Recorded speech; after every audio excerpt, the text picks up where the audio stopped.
Assalamualaikum warahmatullahi wabarakatuh. Perkenalkan, nama saya Budi Pratama dari kelas MGT 3 Rek B. Baiklah, di sini saya bakal meresume untuk UAS mata kuliah komunikasi bisnis, yang dimana di sini saya bakal meresum dari pertemuan 9 sampai pertemuan 16. Baiklah, saya bakal memulai dari resume pertemuan yang ke-9, yaitu tentang presentasi bisnis.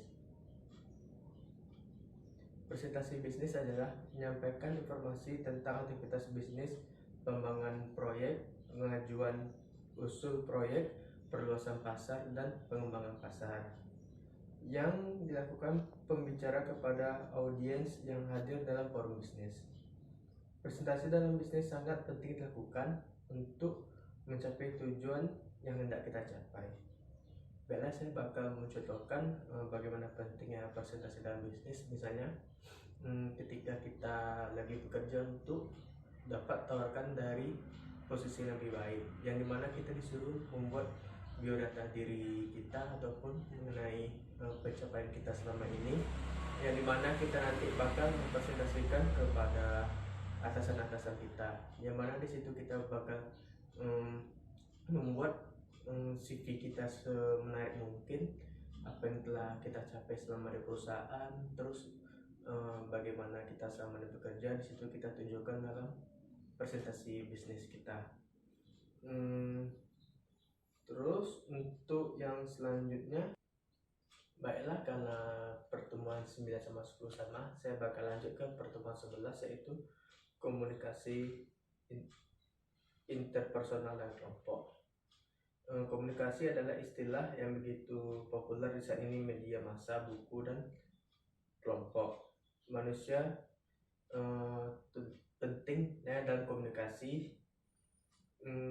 Proses pertukaran informasi, ide, perasaan kita ingin sampaikan juga. Komunikasi antar pribadi adalah proses komunikasi antara dua orang atau lebih secara tatap muka. Ini memungkinkan komunikator menyampaikan pesan secara langsung dan komunikasi menanggapinya pada saat yang bersamaan. Ciri-ciri komunikasi interpersonal. Bahasa ini digunakan bahasa formal dan informal, memakai media tertentu misal seperti telepon, WhatsApp ataupun email, dan dilakukan oleh dua orang ataupun lebih, dan bersifat terbuka di komunikasi. Efektif komunikasi interpersonal: 1. Keterbukaan, empati, sikap mendukung, sikap positif, dan kesetaraan. Kelompok adalah sekumpulan orang yang mempunyai tujuan bersama yang berinteraksi antar satu sama lain untuk mencapai tujuan dari organisasi kelompok tersebut.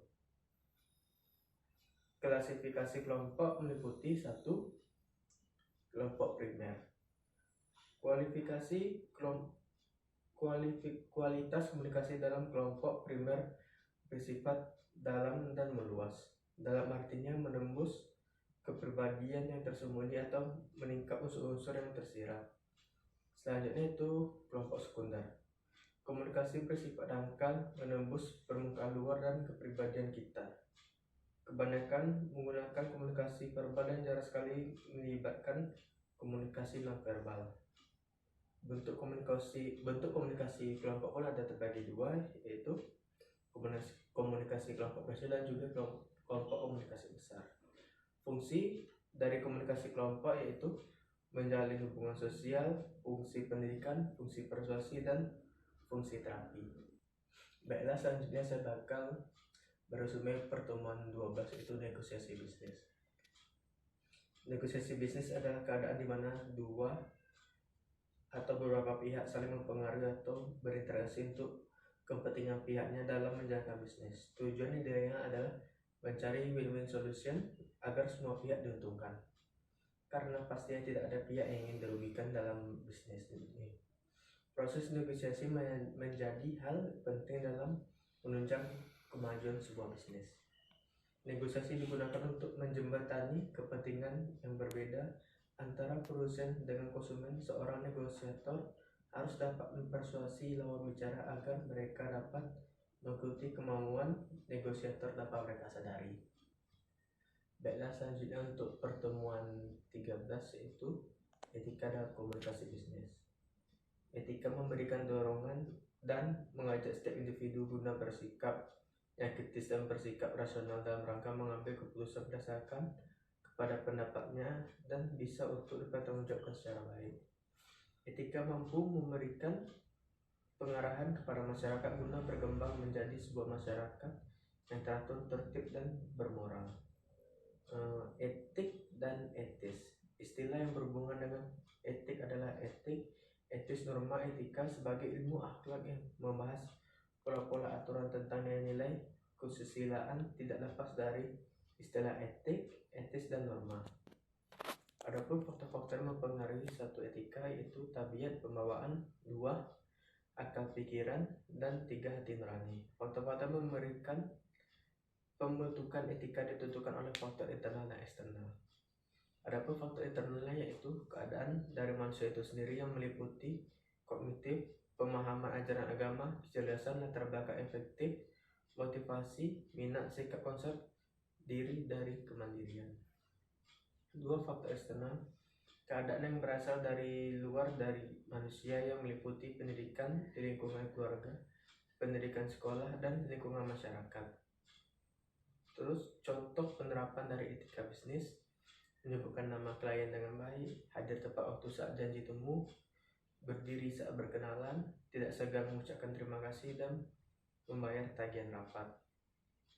Manfaat etika dalam bisnis yaitu dengan memiliki sebuah etika, tentu saja klien merasa lebih dihargai dan tentu saja mampu memberikan gambaran kualitas perusahaan pada klien. Selain itu, jaminan adanya kerjasama yang baik terjalin dengan pribadi memiliki kualitas diri juga etika, citra perusahaan yang bisa menjadi lebih baik.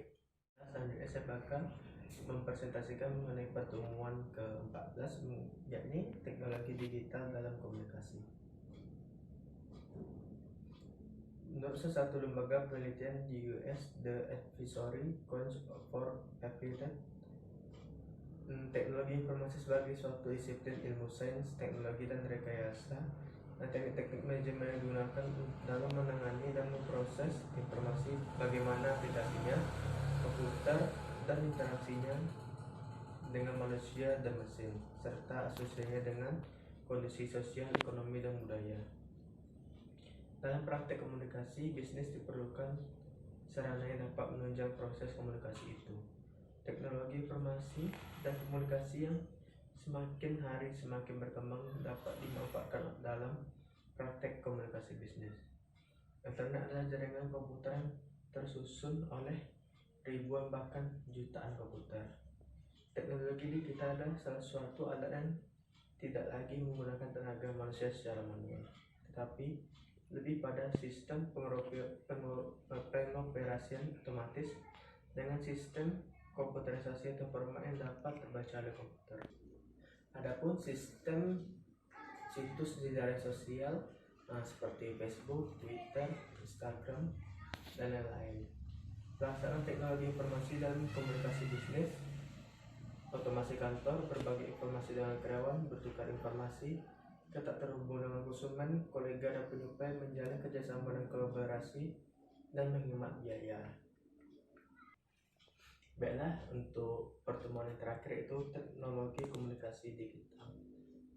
Teknologi komunikasi digital adalah teknologi berbasis sinyal elektrik komputer. Sinyalnya bersifat terputus-putus dan menggunakan sistem bilangan biner. Bilangan biner tersebut akan membentuk kode-kode mempresentasikan suatu informasi tertentu. Adapun berapa pentingnya menggunakan teknologi digital dalam bisnis, selain efisiensi dalam penerapan operasional, ada teknologi digital juga membantu dalam segi pemasaran atau pemarketing. Dapat kita lihat pada saat ini banyak juga bisnis yang memasarkan melalui e-commerce dan juga menjual melalui media sosial. Dan bagaimana pengaruh dari teknologi digital terhadap aktivitas bisnis? Dampak perkembangan teknologi bagi bisnis antara lain pertukaran dan penyampaian sebuah informasi menjadi lebih mudah dan cepat karena bisa saling diintegrasikan, mempercepat proses produksi dan distribusi, memastikan keamanan dan menghindari kesalahan baik yang bersifat teknis maupun human error. Mungkin itu ada sekian dari saya melalui resume dari pertemuan 15 melalui pertemuan dari 9 sampai 15. Dia bilang kurang, saya mohon maaf. Assalamualaikum warahmatullahi